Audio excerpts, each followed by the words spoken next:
Jubilin Galieno at ang kanyang pamilya at mga kaibigan nag-celebrate ng kanyang birthday.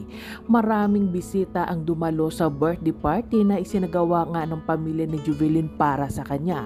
Makikita natin at mahahalata na parang walang nangyari. At dito'y makikita natin yung masayang mapagmumukha ng mga pamilya ni Jubilin, yung nanay niya, yung mga kapatid niya, yung mga kaibigan niya. Dito makita talaga natin na maluwag-luwag na yung buhay nila Jubilin, biglang yumaman o gumanda yung buhay niya. At kita natin na masayang masaya sila at kasama nila itong si Jubilin Galieno.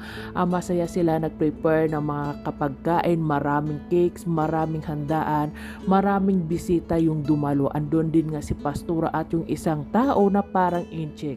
Hindi natin alam kung sino nga ba yung lalaki na yun na kasama ng pamilya Galieno, pero isa lang yung malinaw dito na masayang masaya yung Galieno family kasi nga nag-celebrate sila ng birthday ni Jubilin Galieno at alam nila na buhay itong si Jubilin kasi nga mahalata sa mukha nila yung saya at pananabik at hindi nila masisisay yung mga netizen pag nahalata sila at nakita nila na parang wala lang nangyari, may isang buwan lang yung nakalipas pero parang walang nangyari sa kanila. Kaya nga maraming usap-usapan sa social media na itong pamilya ni Jubilin Galieno ay malaki ang natanggap na pera galing sa humawak o kumuha kay Jubilin Galieno.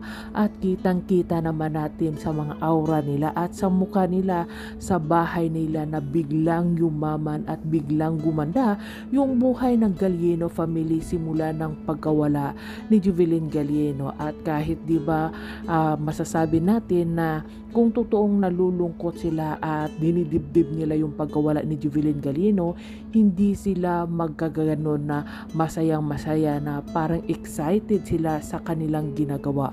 Pero sa nakikita natin ay parang wala lang nangyari.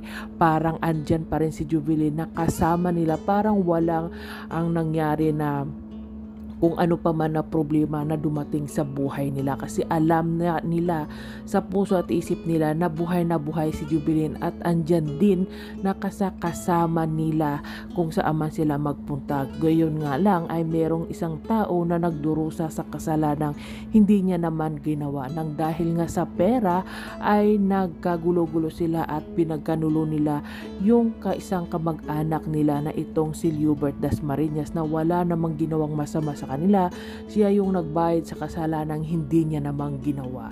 Kaya sana ay mamulat na itong pamilya Galieno at isip-isip nila yung ginagawa nila ay hindi maganda at sana ay lumabas yung totoo at tiyak na maraming pampapahiya pag lumabas na itong si Jubilin Galieno.